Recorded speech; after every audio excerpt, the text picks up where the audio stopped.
Comment ça, on les a envoyés tout droit dans la merde? Qui les a envoyés? Ils ont été envoyés de force à cet endroit-là? Tu pisses, tu chies, tu fais l'amour et tu dors au même endroit. Les expulsés de la colline du Crac, ça les fait se déplacer à 200 mètres. Tout ceci n'a aucun sens. Bonjour à tous, ici Grégoire, plus connu sous le pseudonyme Le Vrai GSR, mais aussi l'entrepreneur le plus détesté des réseaux sociaux. Et ça, c'est pas moi qui le dis, c'est lui. Si c'est lui qui le dit, c'est que ça doit être vrai, c'est qu'il a forcément raison. Et aujourd'hui, une fois n'est pas coutume, puisqu'on se retrouve pour un nouvel épisode de la série que vous aimez tant, Analyse du Nouveau Monde, épisode 12, donc ADNM 12. C'est parti aujourd'hui, au programme du jour. On a une vidéo de Brut, un reportage de Brut. Donc généralement, quand c'est Brut, c'est qu'on va se régaler, ça commence bien. Donc le titre de la vidéo, c'est Brut a rencontré les habitants de la colline du Crac. Et oui, on appelle ce lieu la colline du Crac depuis plus de 10 ans. Dealers et consommateurs de crack se donnent rendez-vous ici, aux portes de Paris, en bordure du périphérique. Pour Brut, notre reporter Camille est allé à la rencontre de celles et ceux qui tentent d'y survivre. Voilà. Donc, on est en France, Là, c'est 2020, pas si ça n'a pas évolué depuis. Donc, Paris, la capitale du romantisme, la capitale de l'amour, la capitale du luxe, de la tradition française et de la restauration haut de gamme, va nous gratifier de ces beaux endroits et nous allons voir si... qu'est-ce qu'on peut faire avec ça? Voilà, c'est quoi la consommation de drogue? Est-ce que c'est une mauvaise chose? Comment les gens peuvent s'en sortir? Comment ils vivent? On va plonger à l'intérieur de la vie de ces gens-là, essayer de trouver des solutions pour que ça s'arrange. C'est un peu ça le but aussi, je pense. Donc c'est parti pour ce magnifique reportage de Brut. Je fume du crack depuis que j'ai 15 ans. Je fume des joints, je bois de l'alcool, je prends du Bayer, n'importe quoi. Moi, mes amis, Commence bien. de faim ici, en train de tomber à cause d'avoir fumé du crack toute la journée. On n'a même pas de sanitaire propre. À l'entrée, c'est dégueulasse. On n'a pas d'eau potable. Où est l'aide? SOS. Parce que tu sais, il n'y a pas que du sale ici, il y a aussi des gens qui souffrent, des artistes inconnus. Sans savoir du jour au lendemain, on peut tous basculer dans la misère. Les gens dans une tente, c'est pas ça. C'est parce qu'ils n'ont pas de maison. Ils sont des êtres humains comme eux. Je vous emmène aujourd'hui pour Brut. Alors, cette belle introduction qui nous donne envie de regarder jusqu'au bout, c'est un peu particulier, parce qu'on a plein de choses. On a des gens qui commencent déjà, ça commence. Je pense que ce sera le fil conducteur de cette vidéo, des gens qui commencent à se déresponsabiliser, des gens qui disent que évidemment ça va pas être de leur faute, voilà. Artistes inconnus du coup qui tombent dans la drogue. C'est sale, il y a des poubelles devant, où est l'aide? C'est-à-dire, je vis dans une porcherie, c'est 100% de ma faute et de celle de mes voisins, mais il faut qu'on m'aide. Je suis pas capable de ranger moi-même. Bon, ça commence bien, hein. J'espère que Camille va nous gratifier d'une vision un petit peu plus positive de cette introduction tumultueuse. Sur la colline de crack, depuis plus de 10 ans, dealers et consommateurs de crack se donnent rendez-vous. Historiquement, la colline du Crac se trouve ici, à Porte de la Chapelle, au nord de Paris, coincée entre les échangeurs de l'autoroute A1 et le périphérique. En novembre 2019, le camp est évacué et quelques semaines plus tard, les 2000 habitants se réinstallent juste 500 mètres plus loin, à Porte de Bervilliers. Le lieu a une réputation violente, mais j'ai voulu vous raconter les parcours et vous montrer les visages de celles et ceux qui tentent d'y survivre.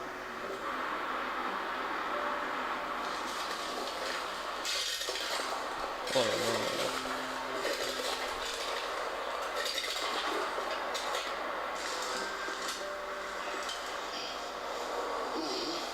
Changez-vous. Non, ça fait longtemps. Depuis qu'on est là-bas, tu vois, on est 4 ou 3.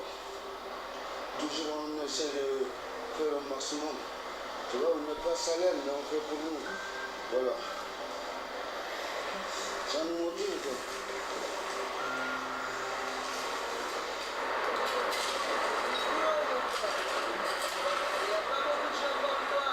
Ça c'est une grande chose, c'est pas tout le monde qui a ce cœur-là de pouvoir nettoyer la saleté de tout le monde ensemble, t'as vu? Non? Voilà, merci.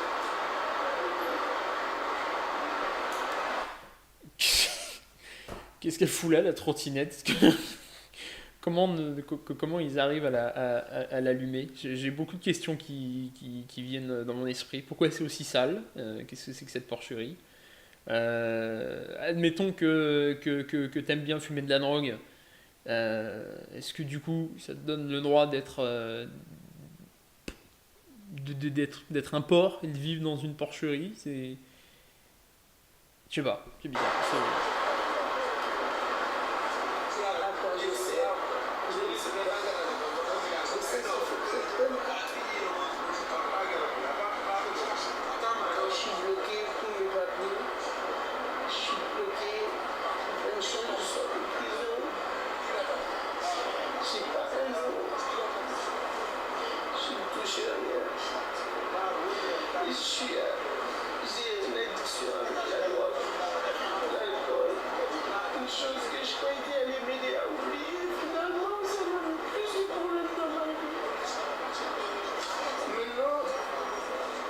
J'essaie de me maîtriser grâce à Dieu. Et ce que je cherche à faire, c'est trouver un travail dans le social.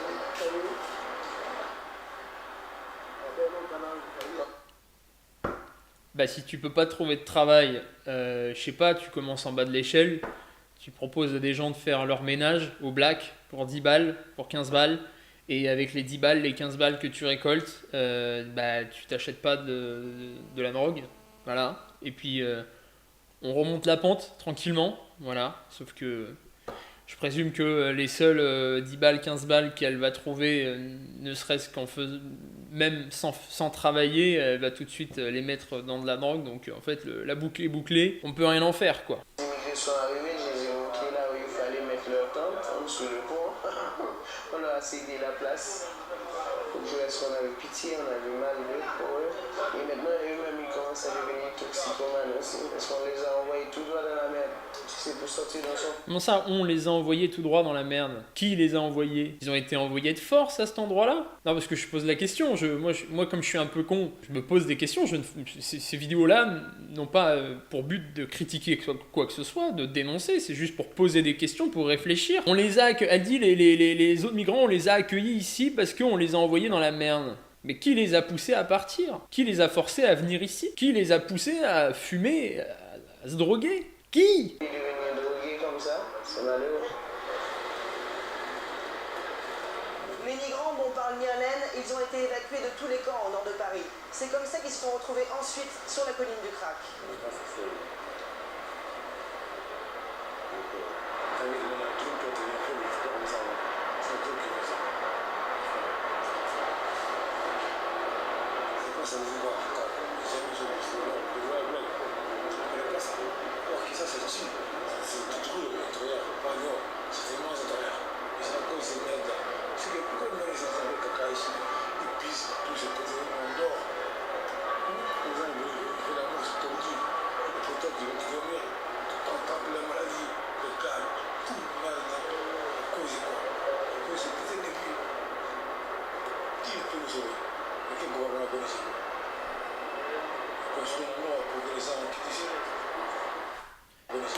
Ça, tu vois, je fais un arrêt sur image, c'est excellent. Qui peut nous sauver? Quel gouvernement peut nous sauver? Bah personne, en fait. Parce que c'est ta faute, voilà. C'est ta responsabilité, tu t'es foutu toi-même dans la merde. Maintenant, tu détruis le paysage et tu fais chier le monde autour de toi. Parce que, comme tu l'as dit si bien, tu pisses, tu chies, tu fais l'amour et tu dors au même endroit. Sauf que cet endroit-là, y a des gens qui, à 20 mètres, 50 mètres, 100 mètres, payent leur loyer et peut-être qu'ils n'aiment pas, quand ils descendent de chez eux, voir ça. Donc, je pense que tu n'aimerais pas que ce soit la même chose chez toi, si tu avais un chez toi. Hein, c'est la fameuse phrase « Ne fais pas à autrui ce que tu n'aimerais pas qu'on te fasse ». Quel gouvernement peut nous sauver? C'est une très bonne question.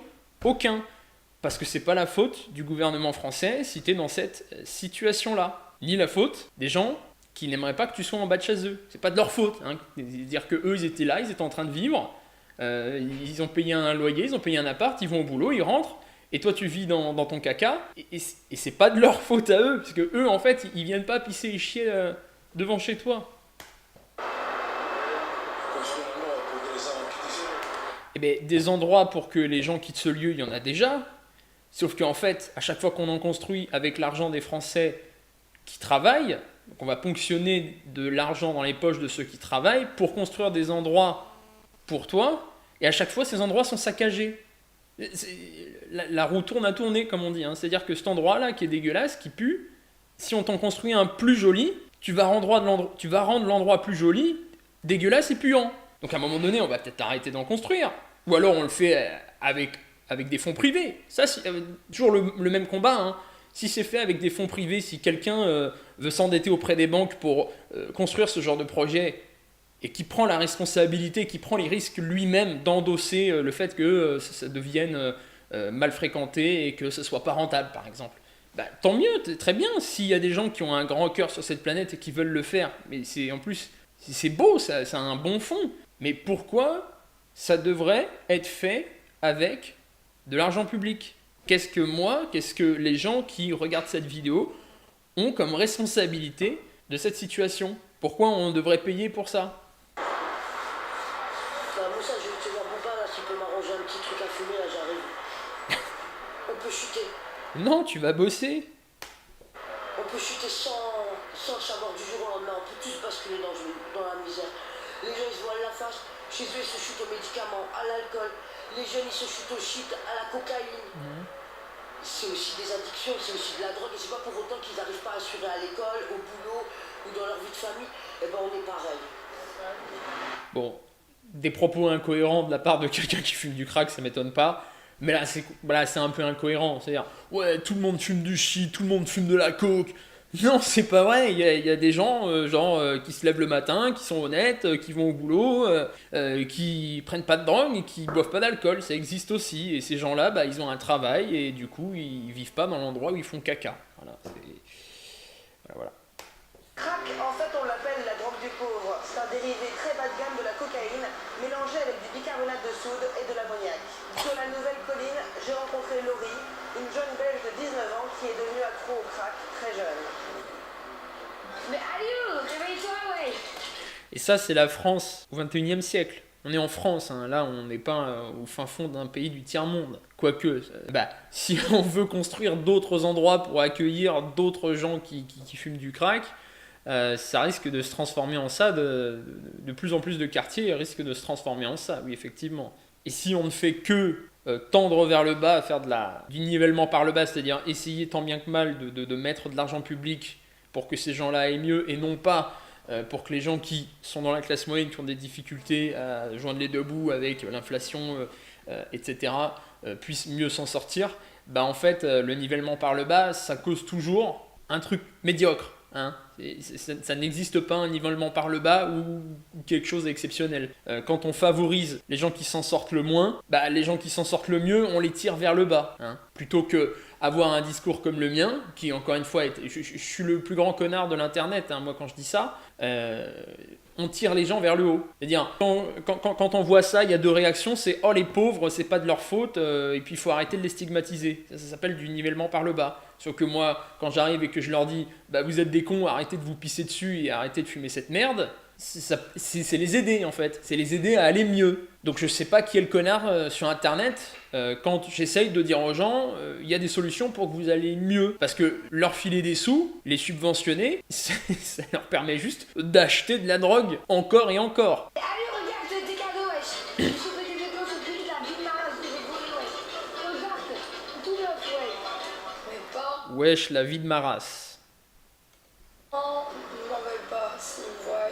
Parce que j'aurais dit que j'avais arrêté de fumer. S'ils me voient. Enfin. Ça te fait quel effet? Ça me fait plus grand chose. Alors arrête.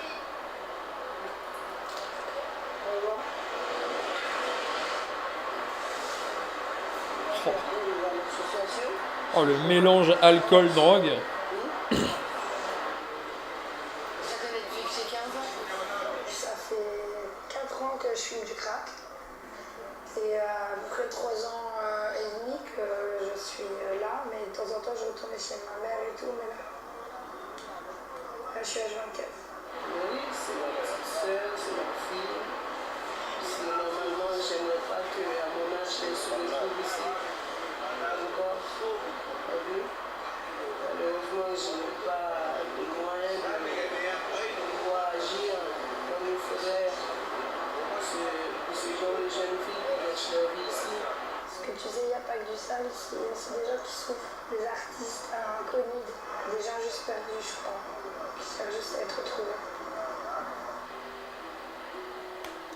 C'est intéressant comme débat de fond, des gens perdus qui cherchent juste à se retrouver.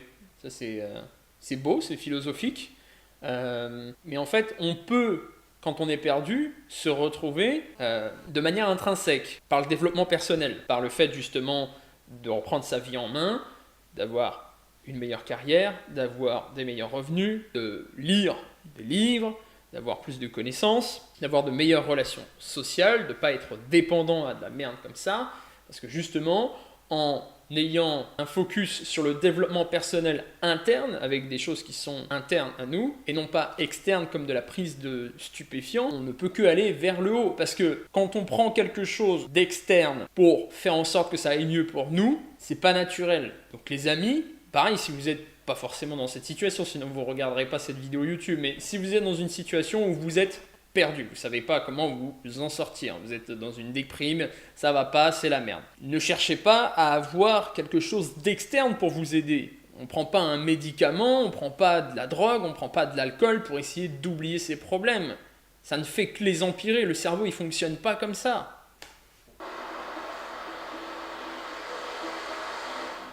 Ça, c'est mes dessins. C'est le corps d'une femme. Alors voilà, mon histoire est assez longue, triste et bombante. Mon père, pendant un week-end sur 2, me tripotait de mes 2 ans à mes 6 ans et demi. De mes 6 ans et demi à mes 7 ans et demi, c'était du viol. Mon maman a porté plainte avec moi, classée sans succès. Ils m'ont placé 6 ans en centre pédopsychiatrique car j'avais du mal. Maman avait un nouvel homme, un nouveau bébé, une nouvelle maison.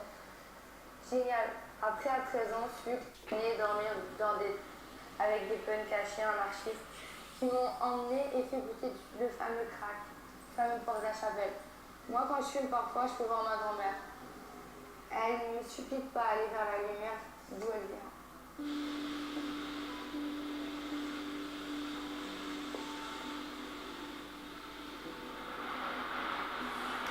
Et ça aussi, c'est encore une fois un sujet intéressant. On voit que si elle est dans cette situation, c'est qu'il y a une forte partie qui est influencée par le fait qu'elle a vécu une enfance désastreuse à cause justement d'un énorme connard pédophile. Et ça a un lien avec l'une des dernières vidéos qu'on a faites ensemble.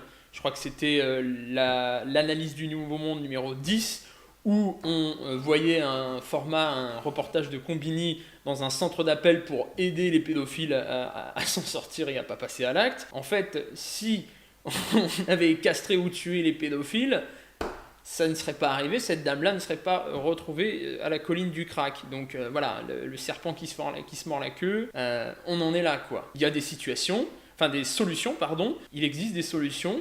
Je sais pas qu'est-ce qu'on attend pour changer des trucs, voilà. Non, sinon on laisse les gens pourrir et mourir comme ça, faire des trucs bizarres, faire des trucs qui n'ont aucun sens et les faire n'avoir aucun avenir. On prend aucune mesure, on prend aucune solution, on regarde, on finance, on subventionne et puis la vie continue, quoi. Hein.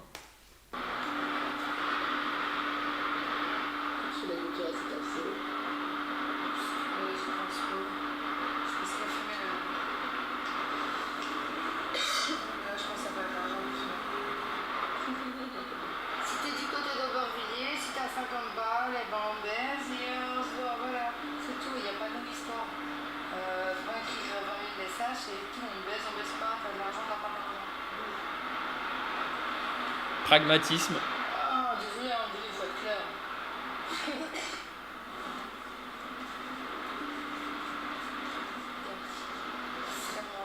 ma cabane idéale. Je vais la mettre, tu vois, il y a un arbre, c'est la porte. J'aimerais bien, tu vois, avec l'arbre, faire un étage, je mets le lit. Tu veux faire ça où? Là-bas, plus loin, sans le planifier. Malheureusement, l'histoire de Delory, c'est pas du tout une exception sur la colline. Les habitants de la colline sont régulièrement expulsés et ça ne fait que déplacer le problème. En réalité, pour quitter le crack, il faudrait pouvoir quitter la colline, mais beaucoup d'entre eux n'ont nulle part où aller et ici, c'est leur seule famille. C'est souvent... Eh ben, il faudrait qu'ils retournent de là où ils viennent. Et c'est terrible ce que je dis. C'est un discours qui est le discours de l'extrême droite, quoi, le discours raciste. Mais en fait, s'ils n'étaient pas là de base, bah, ils seraient en train d'avoir une activité dans leur pays. Qu'est-ce qu'ils foutent ici si c'est pour rien faire? S'ils viennent ici, c'est pour bosser. C'est pour avoir une famille, avoir un logement, avoir un truc. C'est pour... Le mec tout à l'heure il dit bah on n'a pas ça chez nous au bled, du coup c'est limite il est content en fait d'avoir découvert ça. Tout ceci n'a aucun sens. Les expulsés de la colline du crack, ça les fait se déplacer à 200 mètres. Et bah si tu les interdis de se poster à 200 mètres, hop, ils sont envoyés ailleurs, puisqu'ils font rien. Ils participent pas à l'économie. À quoi ça sert? C'est des boulets. C'est pas violent, c'est pas méchant. Tu sais, un boulet, quand t'en as un à la cheville, t'avances. T'es bloqué, t'avances plus. Bah, la société, elle fait comment pour avancer si elle est constamment avec des boulets? Soit vous trouvez un travail, soit vous partez. Soit vous avez une activité, soit vous vous cassez. Enfin, qu'est-ce qu'il y a de méchant dans ce que je dis? C'est juste du pragmatisme. C'est quoi le but d'une vie? De se lever à 10h, 11h pour fumer toute la journée et refaire ça tous les jours? C'est pas agréable pour eux, visiblement. C'est pas agréable pour les gens qui sont autour. Qu'est-ce que c'est que ça? Prenons une décision à un moment donné. Pourquoi on laisse couler comme ça? Qu'est-ce qui se passe? Si c'est les frères, je me défends. J'ai faim, j'ai rien. Je me défends parce que j'ai honte d'aller voir ma famille. Pour leur dire que j'ai faim. Il y a des gens qui s'aiment beaucoup ici. Bien entendu que la misère la divise. Mais il y a encore l'amour aussi, bébé. Fais-moi confiance. Mandez. M'a changé les temps passés, tribulation, nous j'acconnais. Fraternité, nous t'aimons ça. Maintenant, moi, qu'à demander pour la solidarité. Eh bien, Mylène, moi, je suis solidaire. Voilà. Si tu te demandes la solidarité, moi, je suis solidaire. Tous les gens qui m'aiment, tous les gens qui me respectent, tous les gens qui prêtent une attention particulière à moi, je suis solidaire avec eux. Solidaire en leur partageant des informations qui peuvent les aider, solidaire avec ma famille et des amis pour leur payer des trucs, leur venir en aide. Je suis solidaire, Mylène. Mais je suis pas solidaire avec n'importe qui, Mylène. Si je ne te connais pas, tu ne fais pas avancer la société, tu fais peur à mes enfants et aux gens qui traînent dans la rue et que j'aime bien, tu fumes du crack, tu pisses et tu chies à l'endroit où tu vomis et tu dors. Alors Mylène, pardon, excuse-moi, t'as peut-être un bon fond, mais je peux pas être solidaire avec toi. Voilà, c'est comme ça que ça se passe. C'est malheureux, mais je suis solidaire avec la communauté qui me respecte. Voilà. Donc, si vous êtes arrivé jusqu'à la fin de cette vidéo, je vous remercie, vous êtes bien courageux. D'ailleurs, la transition est toute trouvée. Si vous souhaitez rejoindre une communauté de gens qui pensent comme vous, qui ont les mêmes ambitions, et si vous ne souhaitez ne pas avoir le choix de vivre devant la colline du crack, et que vous souhaitez justement avoir le choix, c'est un petit peu dur aujourd'hui au 21e siècle parce que il faut avoir des thunes, quoi. Il faut avoir de l'argent, il faut avoir du pouvoir d'achat pour pouvoir se dire moi j'habite pas en face de ça, je veux donner un avenir un petit peu plus propre et un petit peu plus ambitieux à mes enfants et à ma famille. Si c'est votre cas, je vous invite à rejoindre l'Académie des Libertés. Il y a le premier lien en description juste en dessous pour profiter de 7 jours d'essai gratuits. Alors l'Académie des Libertés, vous pouvez, comme je l'ai dit, y accéder pendant une semaine gratuitement. Dedans, vous retrouverez plein d'académies, de programmes pour vous apprendre justement le business en ligne, l'investissement, la productivité, l'intelligence artificielle, l'expatriation, la fiscalité, des résumés de livres, bientôt de l'immobilier, de la sport et santé, etc., etc. Enfin bref, tout ce dont vous avez besoin pour être indépendant financièrement, avoir le choix de ne pas vivre en face de ça et pouvoir vous en sortir, être sain de corps et d'esprit. pardon, il n'y a pas de nivellement par le bas dans l'Académie des Libertés, on pousse les gens vers le haut, ceux qui n'ont pas envie de bosser, s'il vous plaît ne cliquez pas sur le lien juste en dessous. Donc voilà, tout est dit, il y a le premier lien, cliquez dessus, rejoignez-nous, 7 jours d'essai gratuit, c'est sans engagement, donc si vous voulez, si vous êtes satisfait, vous restez avec nous et on construit une communauté ensemble. Si vous n'êtes pas satisfait, et ben vous pouvez toujours aller fumer du crack dans le caca. Ça, c'est vous qui décidez. Merci de m'avoir regardé jusque là. À la semaine prochaine pour une nouvelle vidéo. C'était Grégoire, le vrai GSR. À très vite.